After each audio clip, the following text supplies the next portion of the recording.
경영과 경제에 관한 읽어볼 만한 책을 소개해드리는 시간입니다.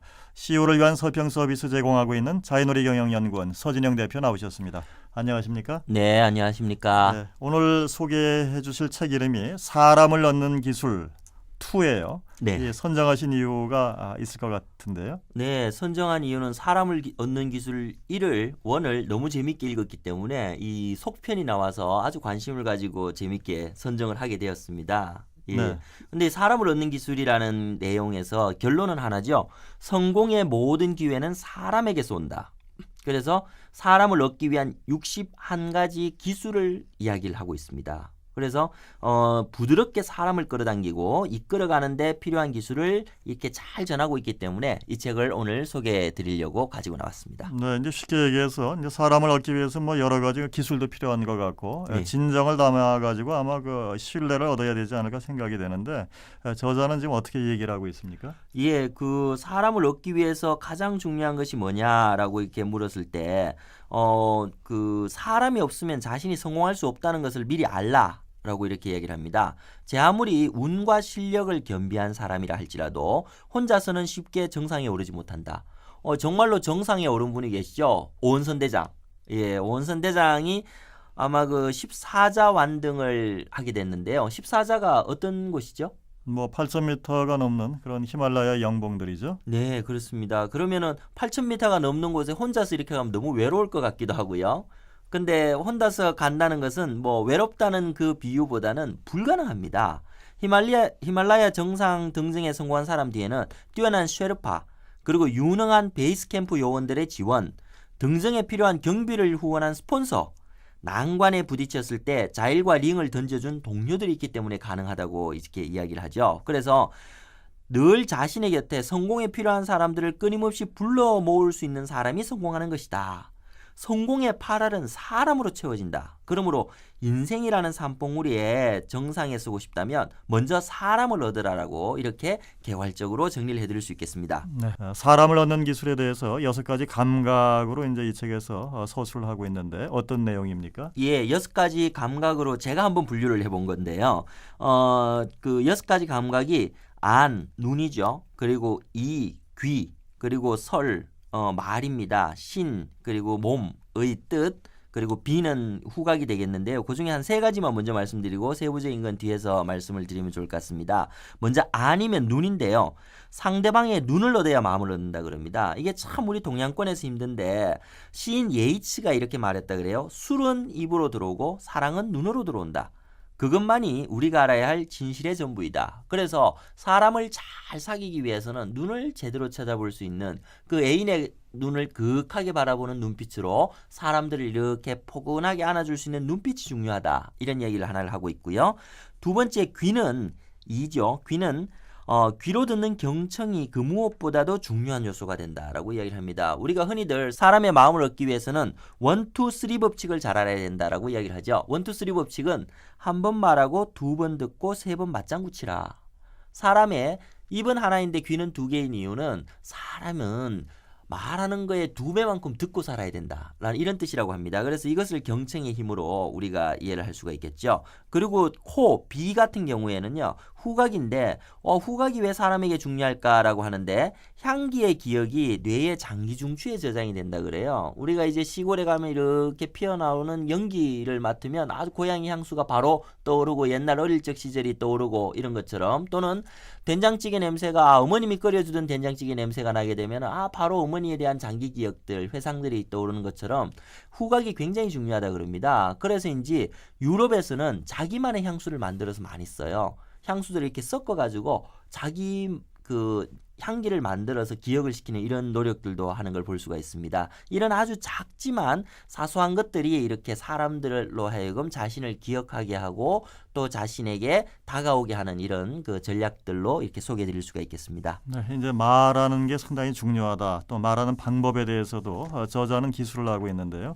예. 유명 인사들의 이제 실제 사례도 좀 소개하고 있죠. 예, 그렇습니다. 유명 인사들 사례를 먼저 말씀을 드리게 되면요. 벤자민 프랭클린 아시는지요? 네. 예, 벤자민 프랭클린이 미국의 $100 지폐의 자리를 차지하고 있는 인물이라 그럽니다. 우리가 쓰는 프랭클린 플래너가 그 벤자민 프랭클린이 만든 거라고 그러는데요. 벤자민 프랭클린이 이런 말을 남겼습니다. 프랭클린은 사람들의 협조를 얻는 비결로 스스로를 주인공으로 내세우지 말라라고 이야기를 하면서 주변에 있는 사람들을 이렇게 잘 이렇게 성장을 도와주고 주변의 사람들을 주인공으로 만들면서 자신의 성과를 이렇게 잘 챙길 수 있는 능력들을 강조를 하고 있습니다. 그래서 이제 옛말에도 평범하고 겸손하라. 그러면 모든 것이 너의 손안에 있을 것이다. 라는 이런 속담도 있다고 이렇게 소개를 하고 있습니다. 신체 접촉이 상당히 중요하다는 그런 이야기도 있던데요. 예. 신체 접촉이 중요하다고 그래서 이제 막 껴안고 이러면 큰일 납니다. 그죠? 그래서 이 책에서 제가 이게 굉장히 중요하게 생각한 것은 바로 악수를 잘하는 법입니다. 우리 대부분 매일 악수를 하고 사는데요. 악수를 하는 법을 배운 적이 없어요. 이 책에서는 5가지를 얘기를 해줍니다. 오늘 5가지를 다 소개해드리겠습니다. 왜냐하면 굉장히 중요하니까. 첫 번째는 악수를 할 때는 상대방의 눈을 바라보라는 겁니다. 악수를 하면서 상대방의 눈을 바라보지 않고 옆으로 흘기들기 보는 분들이 있습니다. 이런 사람들은 믿을 수 없는 사람이라고 생각이 됩니다. 왜냐하면 나하고 악수를 하고 있지만 나하고 지금 악수를 하고 있는 사람보다 더 중요한 사람이 있는지 없는지를 흘끔흘끔 보는 사람이거든요. 언제든지 나를 버리고 갈 사람이라고 생각이 되는 겁니다. 그래서 악수를 할 때는 정중하게 정면을 바라보면서 눈을 바라보고 악수를 하라. 이런 이야기를 하고 있고요. 두 번째는 엄지와 검지 사이에 이 갈퀴라 그러죠. 이 갈퀴가 서로 맞닿게 이렇게 깊숙하게 악수를 하라 그럽니다. 이렇게 되면 마음을 열고 친해지는 것을 무의식적으로 이렇게 느끼실 수 있을 거다라고 이야기를 하고요. 상대방의 손등에 적절한 압력을 가하는가라는 것도 이제 묻고 있습니다. 아주 꽉 잡게 되면 아주 기분이 사실은 좀 나빠지죠. 근데 반대로 슬쩍 잡고 손을 빼는 분들이 있어요. 그럼 나하고 친하기 싫구나 이런 생각이 들게 되거든요. 그렇기 때문에 세 번째로는 손등에 적절한 압력을 가해서 이렇게 잡아주라라 그럽니다. 네 번째는 손바닥과 손바닥 사이가 충분히 가깝게 가도록 해라. 약간의 뜨거운 열기를 느낄 정도가 좋다 그래요. 이때는 저자는 조그마한 진주알 하나 정도가 들어갈 수 있을 정도로 가깝게 가라. 마지막으로 5번째는 손바닥이 땅과 직각을 이루라라고 이야기를 합니다. 우리 흔히들 보면 손바닥을 위에서 이렇게 잡는 분들이 있어요. 굉장히 기분 나쁘고 결례입니다. 이건 뭐 나를 압도하겠다는 뜻을 이렇게 내비치는 거거든요. 그래서 손바닥은 서로가 직각을 이루도록 땅과 직각을 이루도록 이렇게 악수를 하라라고 이야기를 합니다. 그러고 나서 적어도 2번 이상 흔들면서 몸을 약간 상체를 앞으로 숙이면서 악수를 한다 그러면 사람의 마음을 얻는 가장 중요한 신체적 접촉이 될 거다라고 이렇게 소개를 하고 있습니다. 상대방의 신뢰를 얻는 것도 중요하지만은 또 자기가 그 신뢰를 얻게끔 어떤 도리를 지키는 원칙을 지키는 그런 일도 상당히 중요할 것 같은데요. 그렇죠. 예, 신뢰를 얻는 게 결국 사람의 마음을 얻는 것 아니겠습니까? 근데 이제 신뢰를 얻기 위해서 어떻게 해야 되냐 그럴 때 여기 저자는 이런 그 일본의 사례 하나를 보여주고 있습니다. 일본의 가장 유명한 정치인 중에 한 명이 다나카 수상일 겁니다. 왜 유명하냐 보니까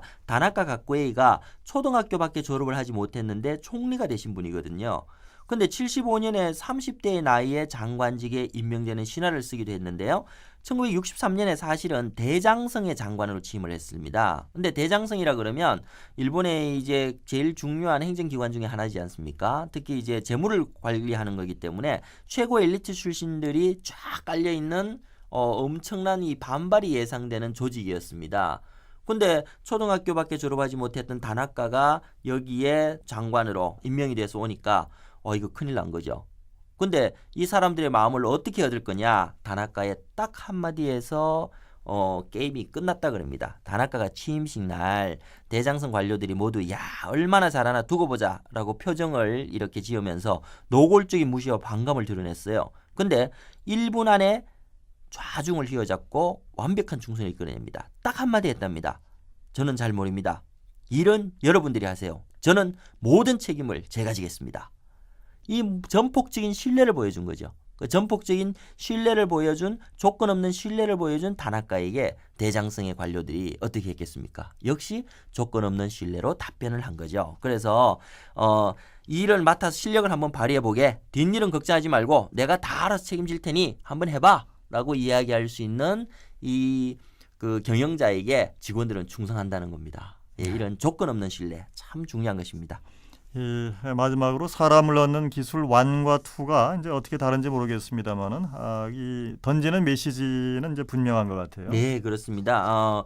사람을 얻는 기술 1에서는 주로 강조하고 있는 것이 나를 버리고 내가 없는 상태에서 사람들이 당신을 다시 만나고 싶어 하게끔 이끌어내라. 그래서 어떻게 보면 자신에 대한 이야기들을 많이 하고 있다 그러면요. 이번 2에서는 자신과 상대편의 관계를 이렇게 좋게 만들어 줄 수 있는 작지만 굉장히 중요한 법칙들을 소개하고 있다는 게 이 차이점이라고 할 수 있겠습니다.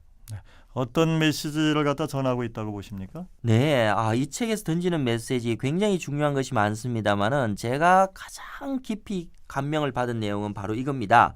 비전을 프레젠테이션 하라. 비전이 있어야 사람을 얻는다고 이야기를 합니다. 마르틴 루터 킹은 나에게는 꿈이 있습니다라고 시작되는 아름다운 비전으로 오늘날의 미국의 평등사회를 이끌어내는 원동력을 만들었다 그럽니다. 존 F 케네디는 60년대가 끝나기 전에 인간을 달에 보내겠다는 비전을 통해서 꿈만 같던 일들을 현실로 만들어냈다 그럽니다. 그래서 눈을 빛내며 자신의 비전을 말하는 사람이 되라. 그 비전을 실현시키는 사람, 비전에 따라 말하고 행동하는 사람이 되라. 이런 사람 주변에는 항상 사람이 몰린다라고 이야기를 합니다. 그래서 그 무엇보다도 저는 이 책에서 주는 아주 강력한 메시지 하나는 자신의 비전을 가지고 그 비전을 사람들과 공유하면서 사는 사람이 사람을 얻는 기술을 완벽하게 가진 사람이다라고 이렇게 결론을 내리고 싶습니다. 지금까지 자이누리 경영연구원 서진영 대표였습니다. 고맙습니다. 네, 책 읽고 행복하십시오.